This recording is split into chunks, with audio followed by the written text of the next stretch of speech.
A Republican divide over how to battle and rein in the monster that has become of big tech. Today, the House voted on new legislation considered a modest attempt to check the growing monopoly power of Google, Facebook, and others.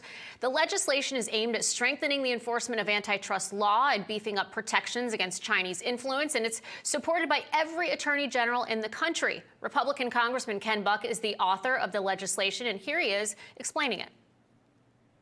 Let me be clear. This is not a Democrat bill, and this is not a Republican bill. Mr. Speaker, holding big tech accountable is an American bill. All good, right? Except this bill has created a battle in the GOP. It obviously had more Republican support, but some Republicans hate it, like Congressman Jim Jordan and Scott Perry. Would actually give $140 million to the DOJ so they can continue to do what they're already doing, work with big tech to censor certain information from getting to we the people. I appreciate my colleagues that want to do something with big tech. I sure want to do something too. And you know what? In about 3 months, the folks that are destroying this country are not going to be in charge around here. And then we can do something meaningful. We don't have to take the bad to get a couple good things. We can just do the good things and leave the bad things out. In a moment when the Republican Party should be aligned, they are divided over something as universal as reining in big tech.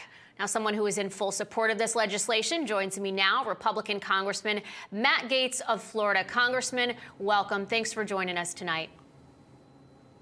Thank you, Jen. To my friend Scott Perry, I would say these things are not mutually exclusive. We can pass the steps that were before the House today, and I will join him enthusiastically for a Republican plan to do even more on issues of censorship. But Jen, over a 2-year bipartisan investigation, the House Judiciary Committee learned that big technology companies use mergers and acquisitions to harm the competitive marketplace, to limit our choice when we are censored and banned. And to my friend Jim Jordan, I would say the reason we know this is an anti-big tech piece of legislation is because every lobbyist paid for by big tech was working to try to get these bills killed. And I am grateful that Republicans joined with Democrats to get it passed. We've got strong conservatives backing the legislation, people like Mike Lee and Tom Cotton in the Senate, and I hope we'll be able to get it to President Biden's desk for his signature.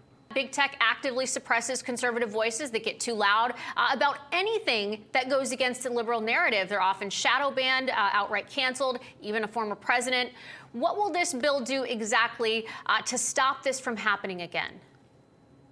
Well, this bill provides a healthier marketplace for more technology companies to be able to emerge without being squashed with the anti-competitive practices that we see from Facebook and Apple and Google and Amazon. And in so many cases, the opportunities that would exist for free speech and viewpoint never get that far because of the evidence we've developed that there's an explicit strategy to limit your ability to speak by limiting the platforms that are available to you for that speech.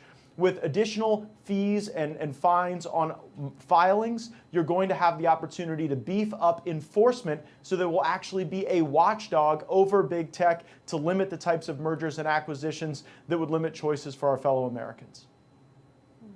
Congressman, I do want to switch gears a little bit. The FBI has been in the news a lot lately. They really seem to be aligned with big tech these days, of course, targeting conservatives, especially President Trump. I mean, just look at the Mar-a-Lago raid.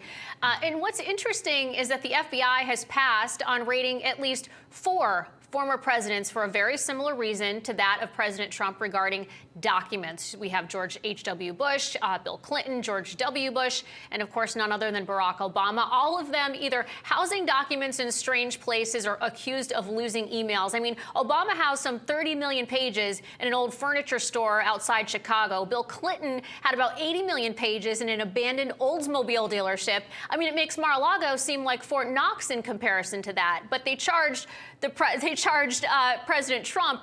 It changed the precedent with him. I mean, your thoughts? There's probably not a single presidential library in America that's not out of some sort of technical compliance with the Presidential Records Act, which makes the FBI raid all the more ridiculous because they used this dispute with the archivist as a pretext to try to smear the former president with this air of criminality, but it has totally backfired. We have seen conservative voices from across the spectrum condemn this raid against the former president, and we have seen more people rally to President Trump's side. I'll be tuning in to Newsmax when we have President Trump's rally coming up over the weekend, and I'm sure he'll be speaking about this and many other things. Well, I'll be looking forward to hosting it and having you watching, Congressman Matt Gaetz. And also our prayers, of course, are with you and the people of Florida right now. Thanks for being with us tonight.